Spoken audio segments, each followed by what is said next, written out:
విశ్వాసం కలిగినటువంటి సహోదరి, దేవుని యందే విశ్వాసం కలిగిన సహోదరి. ఆమె ప్రయాణం చేస్తూ వెళ్తా ఉంది. అందులో చాలా మంది ప్రయాణం చేస్తూ ఉన్నారు. అదే పడవలో చాలా మంది ప్రయాణం చేస్తూ ఉన్నారు. అవతలొడ్డుకి వెళ్ళాలి. మధ్యలోనికి వెళ్ళిన తర్వాత ఆ పడవకు రంధ్రం పడింది. ఆ పడవకు రంధ్రం పడింది. ఆ నీళ్లు పడవలోనికి వస్తున్నాయి. ఆ నీళ్లు పడవలోనికి వస్తున్నాయి ఆ రంధ్రం ద్వారా. ఆమె ఆ నీళ్లను చూడలేదు, తన ధ్యానంలో ఉంది. దేవునికి స్తోత్రం. జాగ్రత్త అర్థం చేసుకోండి. ఇప్పుడు చాలా మంది ఆ పడవలోనికి నీళ్లు రావడం చూశారు, భయపడుతున్నారు. ఎలాగిప్పుడు మధ్యలో ఉన్నాము, అటు వెళ్ళలేం, ఇటు వెళ్ళలేం. మనము ఇంక ఈ యొక్క ప్రమాదంలో చిక్కబడిపోతాం, ఈ నీటిలో మునిగిపోతాం. మన జీవితాలు ఇంకింతే అయిపోయింది, ఇంకా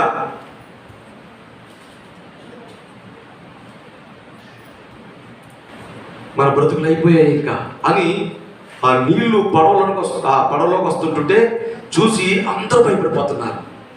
ఈమె చక్కగా ఒక పుస్తకాన్ని తీసుకుని చదువుకుంటుందట, ధైర్యంగా ఉందట. ఏంటి ఇంతమంది ఈ పడవలో, అరేరే అయ్యయ్యో చనిపోతామేమో అనే భయంతో మనం ఉంటే ఆమె అసలు ఏమీ మాట్లాడదండి. ఓ సహోదరి, నీకు భయం లేదా? నీకు చింత లేదా? నీకు బాధ లేదా అని అడిగారటండి. ఆమె నవ్వుతూ అందంట, సహోదరులారా, నేను ప్రభునందు విశ్వాసం ఉంచాను, రక్షించబడ్డాను, ప్రభులో సాగుతున్నాను, పరలోకముందన్న విశ్వాసం నాకు ఉంది. కానీ ఇప్పుడు నేను ఎటిళ్ళ గమ్యానికి పోతానన్నదట. ఎటిల్లా నేను గమ్యానికి పోతాను అన్నదంట. అన్నాడంట. అవును, ఎటిళ్ళ గమ్యానికి పోతాను. పడవ ప్రమాదం నుంచి తప్పించబడితే నా కుటుంబంలోకి వెళ్తాను. పడవ ప్రమాదంలో ఒకవేళ మునిగిపోతే పరలోకం పోతాను. ఎట్టెళ్ళినా గమ్యానికి పోతాను, నాకు భయం ఏమి లేదు, బ్యాంక్ ఏమి లేదు అన్నదట. మీద ఒకవేళ పడవ ప్రమాదం నుంచి నేను తప్పించబడ్డాను అనుకో, నా కుటుంబంలోకి వెళ్తాను, ప్రభువును స్తుతిస్తాను. లేదు, మీతో పాటు పడవలో మునిగిపోతే నేను ప్రభు దగ్గరికి పోతాను. ఎటైనా గమ్యం కదా పోయేది, నాకు భయం ఏంటి అన్నదాన్ని. నిజమైన విశ్వాసి ఎలాగో మాట్లాడుతుంది. హల్లెలూయా. నిజమైన విశ్వాసి నోటి వెంబడి వచ్చే సాక్ష్యం అలాగే ఉంటది. హల్లెలూయా.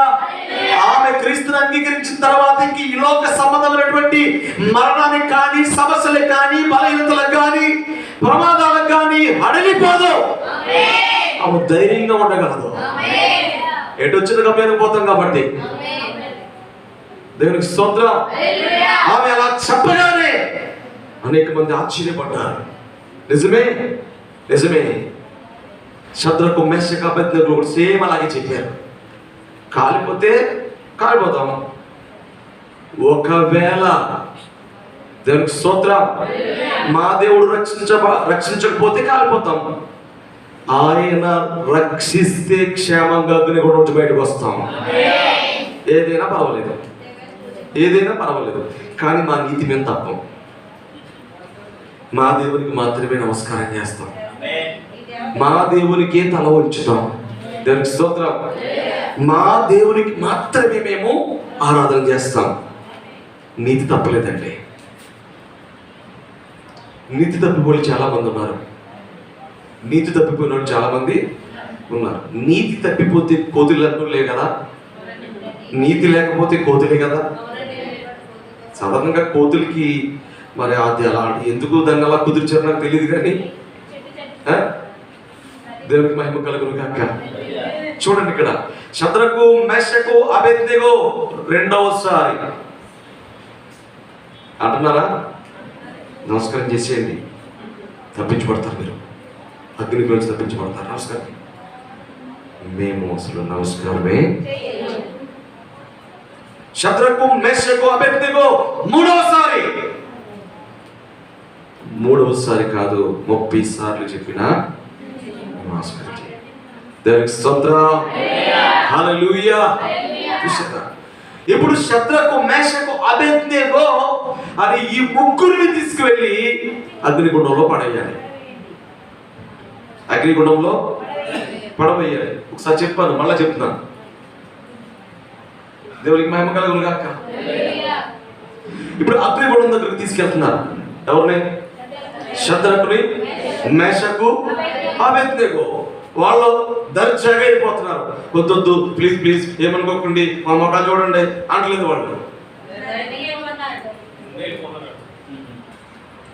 నడండి అనేటప్పటికి ఏదో భోజనానికి వెళ్ళినట్టు. ఎవరు? శద్రకు, మేషకు, అబేద్నెగో ఫంక్షన్కి వెళ్ళినట్టు. పదండి అంటారు వీళ్ళు. తింటారా బాబు, అగ్నిగుండంలో పడతారంటే రామనాన్న వెళ్ళి పదనంటారంటే అయ్యేప్పటికి వీళ్ళు కూడా తెగించి ఆ వెనక ఉన్నటువంటి ఆ పరిచారకులు, ఆ రాజా భటులు వాళ్ళు కూడా వెళ్ళారు. సరిగ్గా వెళ్ళి వాళ్ళు పడతామనేటప్పటికి అక్కడికి వెళ్ళినప్పటికీ వీళ్ళు మొక్కలు కాలిపోతున్నాయి. ఎవరు? బబులోనీయులు, ఆ సైనికులు. వాళ్ళ ముఖాలే కాలిపోతున్నాయి. ఆ అగ్నిగుండం వేడికి తట్టుకోలేక వెనకబడిపోయారు వాళ్ళు. కొంతమంది ముందుకు పడిపోయారు. తీసుకెళ్లే వాళ్ళు ఎవరు లేరు. ఎవరిని? దేవునికి మహిమ కలుగును గాక. శద్రకు, మేషకును తీసుకెళ్లే వాళ్ళే కాలిపోతుంటుంటే ఎవరు తీసుకెళ్లి అందులో పడేస్తారు ఇక? హల్లెలూయా. ఇప్పుడు వాళ్ళే తీసుకెళ్లి అగ్నిగుండంలో పడేయాలి. ఎవరు? ఆ సైనికులు ఈ ముగ్గురిని తీసుకెళ్లి అగ్నిగుండంలో పడేయాలి. ఈ తీసుకెళ్తున్న వాళ్ళే కాలిపోతుంటుంటే శద్రకు, మేషకు, అబేద్నెగోలను అగ్నిగుండంలో పడేసి వాళ్ళు ఎవరున్నారు? ఇంకా ఎవరు లేరు. వెనక ముందుకు చూస్తున్నారు. రెండయ్యా పడేయండి అంటే ఎవరు రావట్లేదు. ఇంట్లో ఏమైపోతున్నారు? కాలిపోతున్నారు. ఇంకా ఇంకొక బ్యాచ్ వస్తుంది, వాళ్ళు కూడా ఇలా పడైపోతుంటుంటే ఆగా కాలిపి చచ్చిపోతారు మీరు ఎందుకు అని చెప్పి శద్రకు, మేషకు, అబేద్నెగో వాళ్ళంతటా వాళ్ళే అగ్నిగుండంలోనికి వెళ్ళి దూకేస్తారు. హల్లెలూయా. వాళ్ళంతటా వాళ్ళే వెళ్ళిపోయి అగ్నిగుండంలో పడిపోయారు. వెళ్ళి వాళ్ళ ముగ్గురు అందులో పడగా దేవునికి మహిమ కలుగును గాక. ఒకసారి చదవమ్మ మాట.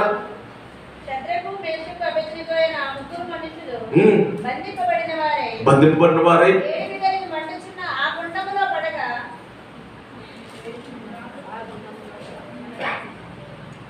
ఆ పదాన్ని అర్థం చేసుకోగలుగుతారు మీరు?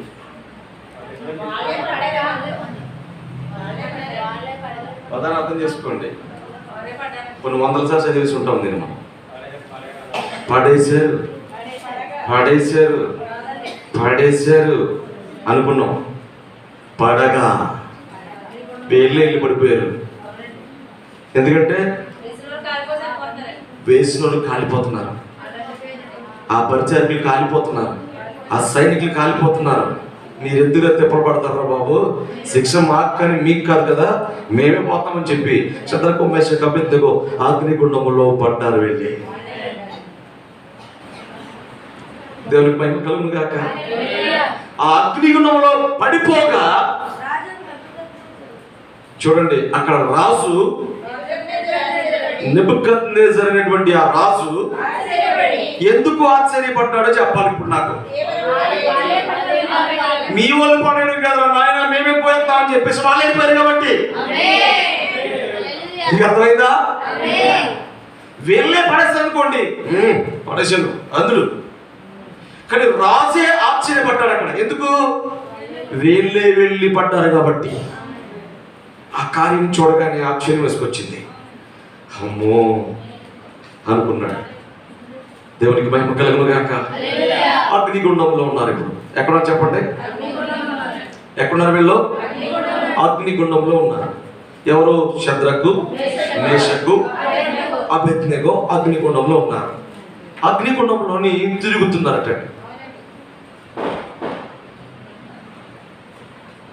విచిత్రం అది. తిరుగుతున్నారట. ఎక్కడ తిరుగుతున్నారంటే అగ్నిగుండంలో తిరుగుతున్నారట. వాళ్ళు తిరుగుతున్నారట అండి. అసలు శద్రకు మేషకు అభేద్నెగో అన్న వాళ్ళు ఏమయ్యారో చూడరా. ఇప్పుడు ఆ ఆలోచన రాజుకు వచ్చింది. ఆ రాజు ఏం చేస్తున్నాడు తెలుసా? ఇప్పుడు ఎంతమందిని పడేశారు అని అడిగితే శద్రకు మేషకు అబేద్నెగో. మరి నాకు నలుగురు కనబడుతున్నారేంటి అన్నాడు.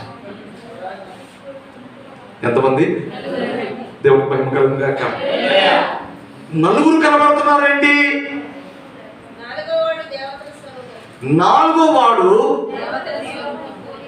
దేవతల స్వరూపము. హల్లెలూయా.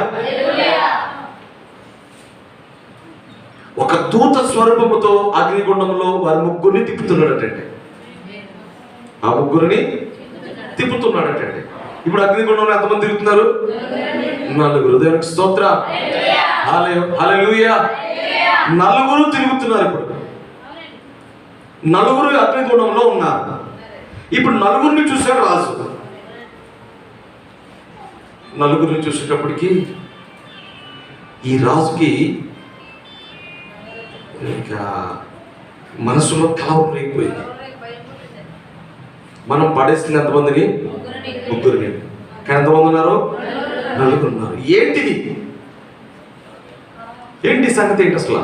ఏమైంది ఇక్కడ అని చూసేటప్పటికి దేవుడే వాళ్ళ మధ్యలో వారిని నడిపిస్తూ ఉన్నాడు. హల్లెలూయా. ఆ అగ్ని వేడిమి ఏమైందో తెలుసా అండి? చల్లారింది అక్కడ. అగ్ని వేడిమి ఏమైంది? చల్లారింది అక్కడ. హల్లెలూయా. అగ్ని వేడిమి చల్లారింది అక్కడ. కానీ వీళ్ళ కంటికి కనబడతా అవుతాయి. అయితే వారు బయటకు వచ్చారు. బయటకు వచ్చారా? చెప్పాలి. ఇప్పుడు మీరు బయటకు తీసారా? వాళ్ళని బయటకు వచ్చారు కదా. వచ్చిన తర్వాత స్పెషలిస్టులను తీసుకొచ్చాడు. ఎవరు? రాజు. నెబుకద్నెజర్ అనేటువంటి రాజు స్పెషలిస్టులను తీసుకొచ్చాడు. ఎందుకు అంటే వాళ్ళ శరీరంలో అగ్ని ఏ హాని చేయలేదు, ఎలా పడిపోయినా అలాగే వచ్చారు. కనీసం తల వెంట్రుకలు కూడా అగ్ని వాసన రావట్లేదంట. దేవునికి మహిమ కలుగును గాక. కాసేపు మంట దగ్గర కూర్చుంటే మన తలంతా అగ్ని వాసన వచ్చేస్తుంది. మంట దగ్గర కూర్చుంటే, పొయ్యి దగ్గర కూర్చుంటే మన తలంతా కూడా ఇలా పట్టుకునేలా చూస్తే అగ్ని వాసన వస్తుంది కదా. చిమురు వాసన వస్తుంది. ఎందుకు? ఈ వేడికి లోపల ఇది కరుగుతూ ఉంటుంది కాబట్టి. అగ్ని వాసన కూడా రాలేదు. సరే తీసుకొచ్చారు. ఇప్పుడు వస్త్రాల స్పెషలిస్ట్, తల స్పెషలిస్ట్, అంతే కదా. మరి ఈ తల ఎందుకు కాలిపోలేదు, ఇది ఎలాంటి తల, చెక్ చెయ్యి అన్నాడు డాక్టర్ గారిని. ఇప్పుడు తల డాక్టర్ వచ్చాడు. తల వెంట్రుకలు స్పెషలిస్ట్ ఉంటాడు కదా. తల వెంట్రుకలన్నింటి మీద రీసెర్చ్ చేస్తున్నారటండి. ఇది ఎలాంటివి, ఇవి మనలాంటివా లేకపోతే ఇది సపరేట్గా ఉన్నాయా ఏంటని చూస్తుంటే సేమ్ మనలాంటివే. దానికి స్తోత్రం. వస్త్రాలు, బట్టలు కూడా తీసుకొచ్చాడు. ఎలాంటి బట్టలు ఇవి అని చూసినప్పటికి బట్టలు కూడా మామూలు. ఇంకా స్కిన్ డాక్టర్ తీసుకొచ్చాడు. అంటే శరీరం కరిగిపోలేదు కదా, కాలేదు కదా, శరీరం అలాగే ఉండిపోయింది కదా. డాక్టర్ గారు వచ్చారు. అప్పుడు ఆ చర్మపు డాక్టర్ గారు వచ్చి చూస్తున్నాడు. మామూలు చర్మమే, ఇంతమంది స్పెషలిస్ట్ తీసుకొచ్చాడండి. ఎవరు? మీరు అర్జెంటుగా వీళ్ళని చెక్ చేయండి. మీరు 7 అగ్నిగుండంలో పడేసాను, అయినా కాలేదు. వీళ్ళ తల ఎలాంటిది, వీళ్ళ బట్టలు ఎలాంటివి, వీళ్ళ శరీరం ఎలాంటిది, ఎముకలు ఎలాంటివి, వీళ్ళ ప్రాణం ఎలాంటిది, వీళ్ళ కరుగుట్లు ఎలాంటివి. ఒక్కొక్క స్పెషలిస్ట్ తీసుకొస్తే అందరూ చెక్ చేసుకుంటూ వెళ్ళారండి. ఏమీ దొరకలేదు. Normal normal normal. దేవునికి మహిమ కలుగును గాక. మరి ఎలా జరిగింది కార్యము? విశ్వాసము ద్వారా. ఈ కార్యం ఎలా జరిగింది? విశ్వాసము ద్వారా వారు అగ్ని అగ్నిలోనికి వెళ్ళి వచ్చేసాడు. విశ్వాసము ద్వారా అగ్నిలోనికి వెళ్ళి వచ్చేసాడు. కానీ ఇప్పుడు విశ్వాసం ఏం చేస్తుందంటే అగ్నిలో నుండి వారిని బయటకు తీసుకొచ్చింది. అగ్ని కణవంలో నుండి వారిని బయటకు తీసుకొచ్చింది. అగ్ని గుండంలో నుంచి వారిని బయటకు తీసుకొచ్చింది. ఎందుకంటే విశ్వాసము కాలిపోయేది కాదు. దేవునికి మహిమ కలుగును గాక. చూసారా, అలాంటి విశ్వాసము ద్వారా షద్రకు, మేషకు, అబేద్నెగో ఆ గుండములో నుంచి తప్పించబడ్డారు. దానిని నీతి కార్యములను జరిగించేది. దీని ద్వారా విశ్వాసము ద్వారా నీతి కార్యములను జరిగి, అదొకటే కాదు, ఇంకా చాలా ఉన్నాయి నీతి కార్యం జరిగించేవి. దేవునికి మహిమ కలుగును గాక. షద్రకు, మేషకు, అబేద్నెగో బయటకు వచ్చారు. అక్కడతో వాళ్ళ యొక్క కార్యము అక్కడికి పూర్తయింది. ఇంకొక మాట చదవండి. అక్కడ హెబ్రీ పత్రిక చూడండి. వాగ్దానములను పొందిరి. అబ్రాహాము ఏం పొందాడు? అబ్రాహాము ఏం పొందాడు? చెప్పాలి ఇప్పుడు. అబ్రాహాము ఏం పొందాడు? ఏంటి వాగ్దానము? ఇస్సాకును పొందుతానని ఒక వాగ్దానము దేవుని ద్వారా తీసుకున్నాడు. ఇప్పుడు ఆ వాగ్దానం ఏమైంది? నెరవేర్చబడింది. ఇస్సాకును దేవుడు ఇచ్చాడు. హల్లెలూయా. ఇచ్చాడా? ఇస్సాకును ఇచ్చాడు. నవ్వు కలిగించే కుమారుని పొందుకున్నాడు. దేని ద్వారా పొందుకున్నాడు అబ్రాహాము అంటే విశ్వాసము ద్వారా. విశ్వాసము ద్వారా వాగ్దానాన్ని పొందాడు. వాగ్దానం పొందాడు అబ్రాహాము. అబ్రాహాము యొక్క గుడారాల గురించి చెప్పాను మీకు పోయిన వారం. అబ్రాహాము యొక్క గుడారాలు చాలా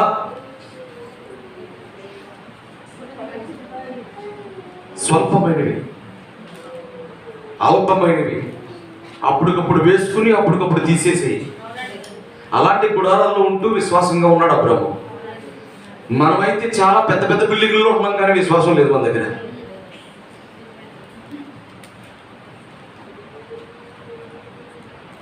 టెంట్లో ఉండి దేవుని స్తుతించారండి వాళ్ళు. టెంట్స్ తెరల చాటున ఉండి వాళ్ళు దేవుని స్తుతించారు.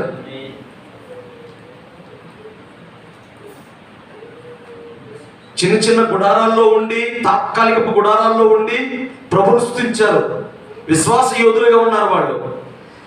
దేవుడు ఈరోజు గొప్ప గొప్ప ఇల్లు ఇచ్చిన, మంచి మంచి భవంతులు ఇచ్చిన, కావలసినవి అన్ని ఇచ్చిన విశ్వాసం మనలో కనబడట్లేదు. ఇది వచ్చిన సమస్య. ఎంత దూరం చూడండి. సరే,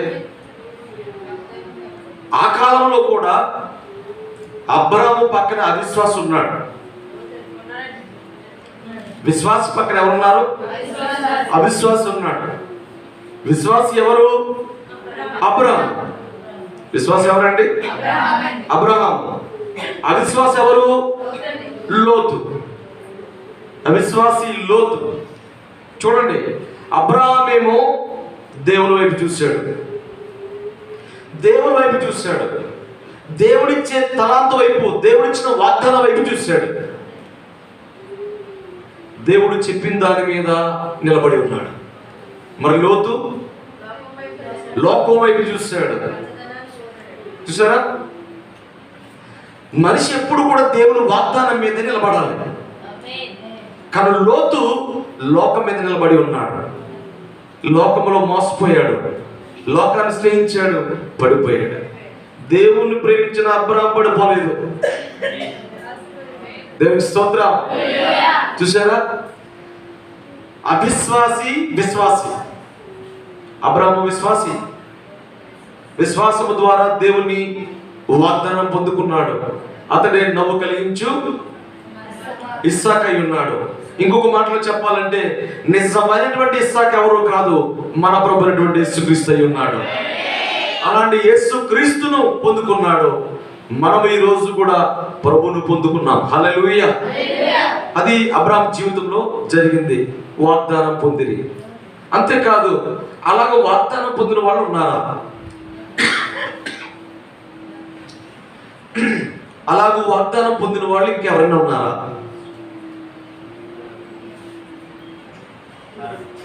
చెప్పాలి. క్రొత్త నిబంధనలో చెప్పండి. క్రొత్త నిబంధనలో కూడా వృద్ధులే.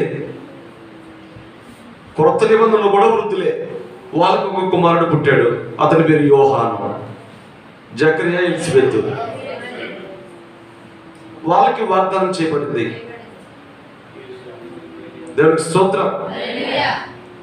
వాగ్దానం ద్వారా చాలా మంది దేవుని కార్యాలు పొందుకున్నారు. వాగ్దానం చేయబడిన దాన్ని బట్టి వారు నిలుచున్నారు కాబట్టి వారు దాన్ని పొందుకోగలిగారు.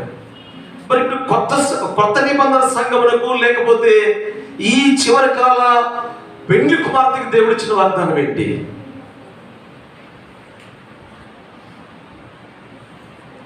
మనకిచ్చిన వాగ్దానం ఏంటి? ఇప్పుడు అబ్రాహాం గురించి నేర్చుకున్నాం. అబ్రాహాం గురించి నేర్చుకుంటే సరిపోతా? అలాంటి వాగ్దానం మనం పొందాలి.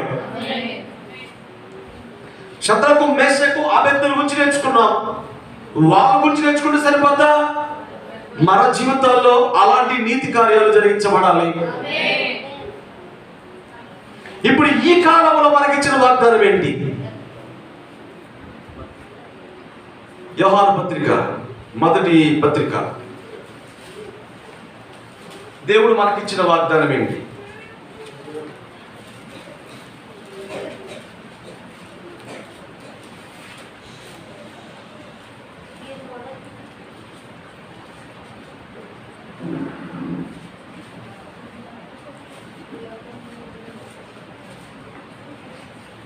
రెండో అధ్యాయం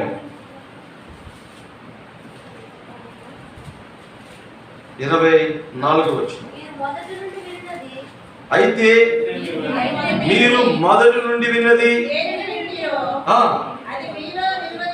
అది మీలో నిలవనీయుడి.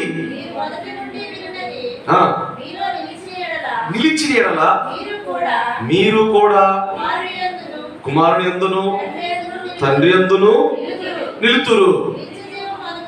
నిత్య జీవము అనుగ్రహించుననిదే ఆయన తానే మనకు చేసినటువంటి వాగ్దానం అయి ఉన్నది. ఇప్పుడు దేవుడు మనకు చేసిన వాగ్దానం ఏంటి? కుమారుని ఇస్తానని కాదు. కుమారుని ఇస్తానని వాగ్దానం చేసింది ఎవరికి? అబ్రాహాముకి. వాగ్దాన దేశం ఇస్తానని మరి వాగ్దానం చేసింది ఎవరికి? వాగ్దాన దేశం ఇస్తానని వాగ్దానం చేసింది అబ్రాహాముకే. అబ్రాహాము, ఇస్సాకు, యాకోబులు. ఇప్పుడు మనకు వాగ్దానం చేసింది ఏంటి అంటే, దేవునికి స్తోత్రం, నిత్య జీవము, ఎటర్నల్ లైఫ్. హల్లెలూయా. ఇప్పుడు నిత్య జీవం ఇస్తానని దేవుడు మనకు వాగ్దానం చేశాడు. ఏ జీవం కావాలి ఇప్పుడు మనకి? నిత్య జీవం కావాలి.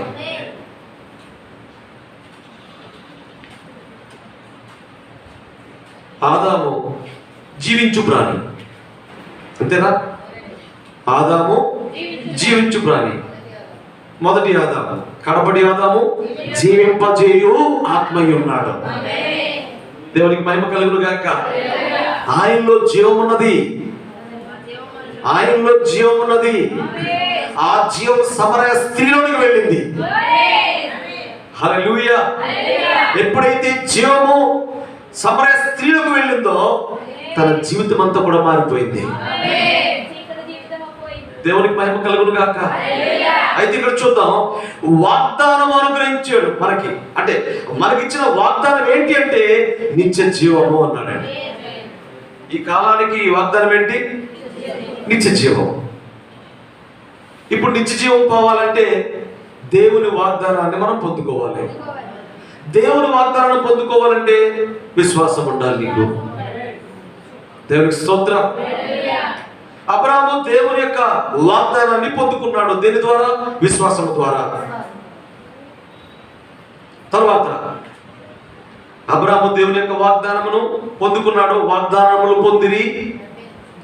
ఇంకొక మాట, సింహాల నోళ్లను మూసిరి. మనకు తెలియదే కాదు ఇది. సింహాల నోళ్లను మూసిరి మనకు తెలియదేం కాదు. దానియేలు గ్రంథంలోనే మరొక భక్తుడు, దేవునికి స్తోత్రం, దానియేలు, అతన్ని కూడా ఆ సంస్థానంలో వేరు చేసి లేనిపోనివి కల్పించి అనవసరమైన వాటిని చెప్పి అందులో ఇరికించి దానియేలును కూడా ఒకానొక సమయంలో సింహపురంలో వేశారు. ఏ బోనది? సింహాల బోనే. కోతులు బోను కాదు, కోళ్ళు బోను కాదు, పిల్లుల బోను కాదు. ఏ బోనది? సింహాలు ఉండే బోను. ఇప్పుడు దానియేలును తీసుకెళ్లి సింహాల బోన్లో వేసేసారు. ఇప్పుడు నేనేం చెప్తున్నానంటే, దానియేలుకి విశ్వాసం ఉంది కనుక, ఇదంతా మన మాట్లాడుకున్న సబ్జెక్ట్ ఏంటి? విశ్వాసము ద్వారా. దానియేలుకి ఏముంది? ఇప్పుడు విశ్వాసం ఉంది కనుక సింహాలు ఎదురుగా నిలబడ్డాడు.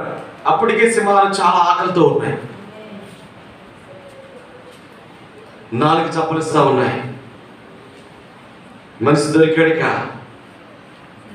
కడుపు నిండా తిందాం అనుకుంటున్నాయి సింహాలు. కాళ్ళు దూవుతున్నాయి, పంజా విసరడానికి సిద్ధంగా ఉన్నాయి. ఎవరు? సింహాలు. ఎక్కడ? బోనులో. దేవునికి స్తోత్రం. దానియేలు సింహాల బోనులో మోకరించాడు. దేవునికి మహిమ కలుగును గాక. సింహాల వైపు చూడట్లేదు దానియేలు. ఉన్నారా ఇక్కడ? మీరు ఉన్నారా ఇక్కడ? హల్లెలూయా. దానియేలు సింహాల వైపు చూడట్లేదు.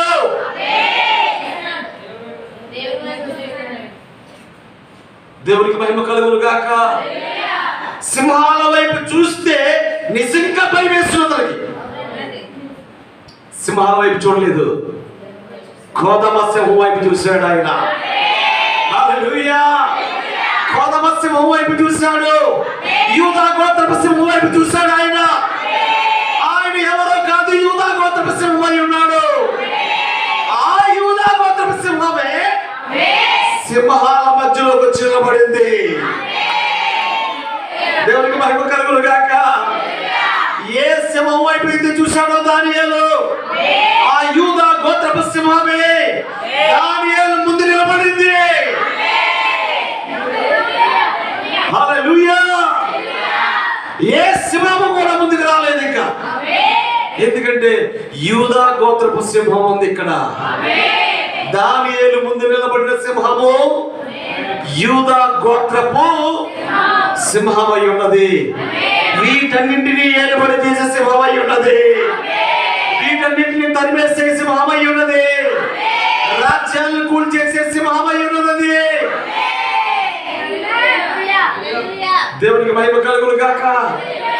దానియేలు ముందు ప్రత్యక్షమైంది సింహం, యూదా గోత్రపు కొదమ సింహం. ఎప్పుడైతే నిలబడిందో ఆ సింహాలన్నీ కూడా పంజాను వెనక్కి తీసేసుకున్నాయి, నోరు మూసేసుకున్నాయి, ఒక కాలు ముందుకు వైపోయి వెనక్కేసాయి. వెళ్ళకండి వెళ్ళకండి వెళ్ళకండి వెళ్ళకండి. ఎందుకు తెలుసా? ఆ సింహము మామూలు సింహము కాదు, అది యూదా గోత్రపు సింహం అయి ఉన్నది. దాని జోలికి వెళ్ళాలంటే దేవునికి స్తోత్రం, మనం ఇంకా బ్రతకం అని చెప్పి సింహాలు కూడా యూదా గోత్రపు సింహం ఎదుట మోకరించి 2 చేతులు పైకెత్తి, దేవునికి మహిమ కలుగును గాక. సింహాలు కూడా అక్కడ దేవునికి సాష్టాంగపడి ఉన్నాయి. హల్లెలూయా. ఇప్పుడు చెప్పండి, దానియేలు సింహం వైపు చూడలేదు, ఆ ఎదురుగా నిలబడినటువంటి సింహాల వైపు చూడలేదు. దానియేలు విశ్వాసము ద్వారా యూదా గోత్రపు సింహం వైపు చూశాడు. వెంటనే ఆయన భక్తుల దగ్గరికి ప్రత్యక్షమయ్యాడు ఆయన. హల్లెలూయా. సింహాల నోళ్లను మోసారు. సింహాల నోళ్లను మూయడానికి కర్ర లేదు, దాని దగ్గర ఆయుధం లేదు, పరికరాలు లేవు, ఏమీ లేవు, కేవలం విశ్వాసం అంతే. దేవునికి స్తోత్రం. విశ్వాసము ద్వారా మాత్రమే సింహాల యొక్క నోళ్ళు ఏమయ్యాయి? ఉంచబడ్డాయి. దేవునికి స్తోత్రం. ఆమేన్. కనుక నా ప్రియమైన సోదరులారా, దానియేలు కాలంలో సింహాల యొక్క నోళ్లను మూసినటువంటి సందర్భము మనకు తెలుసు. అంత మాత్రమే కాదు, పౌలు కూడా అన్నాడు, కొన్నిసార్లు నేను సింహాల పక్క నుంచి తప్పించుకుని వచ్చాను, తప్పించబడ్డాను, వాటి నోట నుండి తప్పించబడ్డాను అన్నాడు పౌలు. ఈ సింహాలు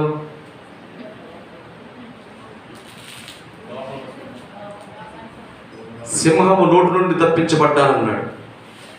ప్రభువే నా ప్రక్కర్లిచ్చి బలపరిచాడని చెప్పాడు. ఏ సింహాలు ఇవి? మనుషులే, ఎవరు కాదు, మనుషులే. సింహాలు ఎవరు కాదు.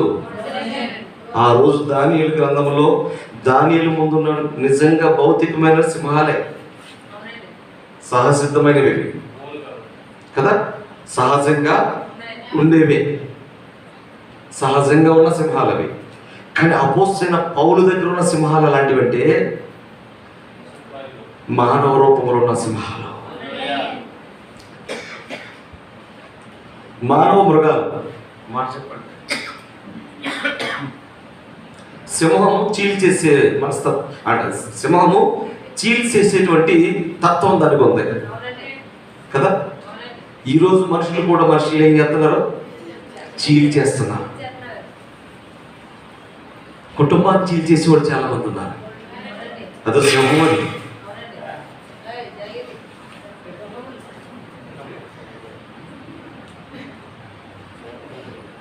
తొమ్మిది అయిపోయింది, కుటుంబం ముందు పోయింది, మళ్ళీ ముందుకు వస్తామా మనం? రాలేదు. దేవునికి స్తోత్రం.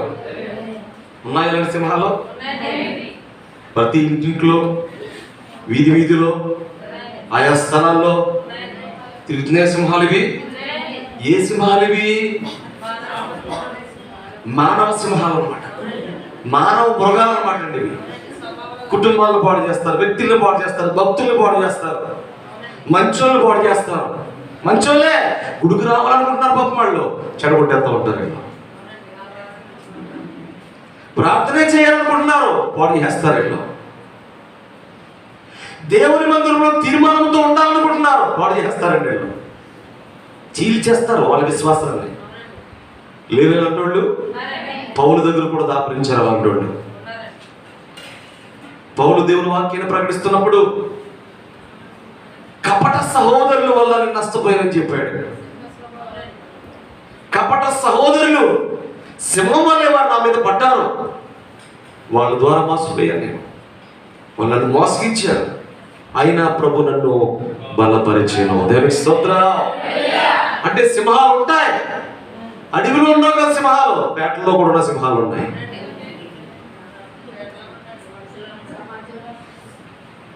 దేవునికి మహిమ కలుగును గాక. అడవిలోనే కాదు సింహాలు ఉంటా, సమాజంలో కూడా సింహాలు ఉన్నాయి. పాడు చేసే సింహాలు, చీల్ చేసే సింహాలు. ఎక్కడ ప్రేమ ఉందో ప్రేమను చీల్ చేస్తారనమాట, ఎక్కడ భక్తి ఉందో ఆ భక్తిని చీల్ చేస్తారు, ఎక్కడ ఐక్యత ఉందో ఐక్యతని చీల్ చేస్తూ ఉంటారు. కానీ పౌలు దేవుడు ఎలా బలపరిచాడో ఈ రాత్రి దేవుడు అలా బలపరుస్తాడు. పౌలుకున్న విశ్వాసం ఖచ్చితంగా నీకు కలిగి ఉండాలి. దేవునికి స్తోత్రం. ఎప్పుడైతే నువ్వు అలాంటి విశ్వాసాన్ని కలిగి ఉంటావో అటువంటి సింహాలను నోళ్లను ముంచగల శక్తి దేవుడు నీకు ఇస్తాడు. దానియేలుకు అలాగే దేవుడు ఇచ్చాడు. ఇంకొక మాట చదువుకుని ప్రార్థన చేసుకుందాం. సింహాల నోళ్లను ముసిరి అగ్ని బలమును చల్లార్చిరి. అంతేనా? అగ్ని బలమును చల్లార్చిరి, ఖడ్గదారులను తప్పించుకుని. ఖడ్గముల నుండి తప్పించుకున్నారు, ఖడ్గము నుండి తప్పించబడ్డారు. చాలా మంది ఉన్నారు ఖడ్గము నుండి తప్పించిన వాళ్ళు. దేవునికి స్తోత్రం. ఖడ్గము నుండి తప్పించబడ్డారు. ఉదాహరణకి ఎవరైనా చెప్పగలరా మీరు? ఖడ్గము నుండి తప్పించబడ్డాడు. హల్లెలూయా. ఖడ్గము నుండి తప్పించబడ్డాడు. గొలియాతు దగ్గర నుంచి తప్పించబడ్డాడు, సౌలు దగ్గర నుంచి తప్పించబడ్డాడు. దేవునికి మహిమ కలుగును గాక. ఖడ్గము నుండి తప్పించబడ్డాడు. అవునా? ఇప్పుడు ఈ కాలానికి ఒక కోణంలో మీకు చెప్తున్నాను. నిజంగా ఖడ్గము అంటే రెండు అర్థాలు. ఒకటి, వాక్యమైన ఖడ్గం ఉన్నది. రెండు, సాతానుగా కూడా ఖడ్గము ఉంది. వాడికి లేదా?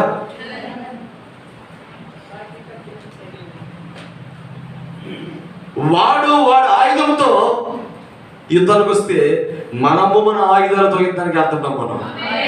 దేవునికి మహిమ కలుగును గాక. చూసారా? అయితే నేను చెప్పేది ఏంటప్పుడు, ఈ ఖడ్గము నుండి తప్పించబడాలి. ఏంటి ఖడ్గం అంటే? అది ఒక సాతాను యొక్క యుక్తి. సాతాను యొక్క యుక్తి, తంత్రం. వాడి ఖడ్గం, వాడి బాణాలు చాలా వేగంగా వస్తాయి మన దగ్గరికి. వాడి ఖడ్గము, వాడి బాణాలు వేగంగా వస్తాయి. కానీ దావీదుని ఎలా తప్పించాడో దేవుడిని అలాగే తప్పిస్తాడు. హల్లెలూయా. అయితే నీకు ఉండవలసింది ఒకటే, విశ్వాసం. విశ్వాసము ద్వారానే ఈ కార్యాలు వాళ్ళు చేస్తే, విశ్వాసం లేకుండా నీకెలా జరుగుతాయి కార్యాలు? ఇదేంటండి మాట్లాడతలేదు? విశ్వాసం ద్వారా వాళ్ళకి కార్యాలు జరిగితే, విశ్వాసం లేకుండా నీకెలా జరిగితే కార్యాలు? వాళ్ళకి విశ్వాసము ద్వారా కార్యాలు ఎలా జరగబడ్డాయో ఇప్పుడు మనకు కూడా విశ్వాసము ద్వారానే కార్యాలు జరుగుతాయి. దేవునికి మహిమ కలుగును గాక. కానీ ఇప్పుడు విశ్వాసము ద్వారా వారు రాజ్యాలు జయించారు, విశ్వాసము ద్వారా నీతి కార్యాలు జరిగించారు, విశ్వాసము ద్వారా వారు వాగ్దానాలు పొందారు, సింహాలను మూశారు, అగ్ని బలమును చల్లార్చారు, ఖడ్గదారులను తప్పించుకునిరి. దేని ద్వారా చెప్పండి ఇప్పుడు? హల్లెలూయా. దేని ద్వారా? విశ్వాసము ద్వారా. మాటలతో చెప్పలే. విశ్వాసం అంటే మాటలతో చెప్పేది కాదు. విశ్వాసం అంటే మాటలతో చెప్పేది కాదు. విశ్వాసం అంటే అది అదృశ్యమైనది. అదృశ్యమైన వాటిని చూచేది. దేవునికి స్తోత్రం. అదృశ్యమైన వాటిని చూచేది. ఇప్పుడు అది చూస్తున్నాము కనుక ఈరోజు భక్తి చేయగలుగుతున్నాం. అసలు పరలోకం ఉందో లేదో ఎవడికి తెలియదు, నరకం ఉందో లేదో కూడా ఎవడికి తెలియదు, ఎవరికి తెలియదు. తెలుసండి? తెలీదు. కానీ పరలోకం ఉందని ఎలా నమ్మగలుగుతున్నాం మనం? ఎవరో చెప్తే కాదు. నీకు నిజంగా విశ్వాసం అనే నేత్రం ఉన్నట్లయితే, అంతేనా? విశ్వాసం అనేది ఉంటే కనుక నీకు